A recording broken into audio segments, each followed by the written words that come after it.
আসসালামু আলাইকুম ভিউয়ার্স। আজকে আমি হালিম বানানো দেখাবো। আপনারা বাসায় কিভাবে হালিম বানিয়ে খাবেন, যেটা ওই যে কিনতে পাওয়া যায় রেডিমিক্স হালিম। তো আপনারা বাসায় কিভাবে বানাবেন সেটা আমি দেখাবো। হয়তো অনেকে জানেন, তারপরও এখানে আমি ডাল নিয়েছি। এই ডাল নিয়েছি এখানে এখানে আছে 3 পদের ডাল। যত পদের দিবেন তত ভালো। আমি দিয়েছি ছোলার ডাল, মসুরির ডাল, মুগ ডাল। এখানে আছে 3 পদের ডাল। আর এখানে হালিমের যেটা মেইন ইনগ্রিডিয়েন্ট, এটা হচ্ছে আপনার মাসকালার ডাল। আমরা বলি মাসকালার ডাল, এখন আর কে কী বলে জানি না, একটু লোট লোট হয়। সেই ডালটা এখানে, এই ডালটা একটু সিদ্ধ হইতে দেরি হয়, যার জন্যে ভিজিয়ে রেখেছি।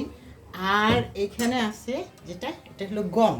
গমটা একটু কুসুম গরম পানি দিয়ে আমি ঢাকনা দিয়ে রেখে দিয়েছিলাম, যাতে গমটা তাড়াতাড়ি সিদ্ধ হয়। তো আমি যখন প্রেশার কুকারে দিব, প্রথমে আমি গম আর ওই ডালটা একসাথে দিব, তারপরে এগুলো দিব সিদ্ধ। তো আর মাংসটা রান্না করে রাখবো এখন, তারপরে ওগুলো ডালগুলো রাখবো। আচ্ছা, যাই হোক, এই যে হালিমের জন্য আপনারা যেই রকম মাংস নেবেন, ঠিক এরকম একটু হাড় হাড়, একটু ভিতরে মাংস লাগা লাগা, এইগুলো হচ্ছে খুব উপযুক্ত হালিমের জন্যে।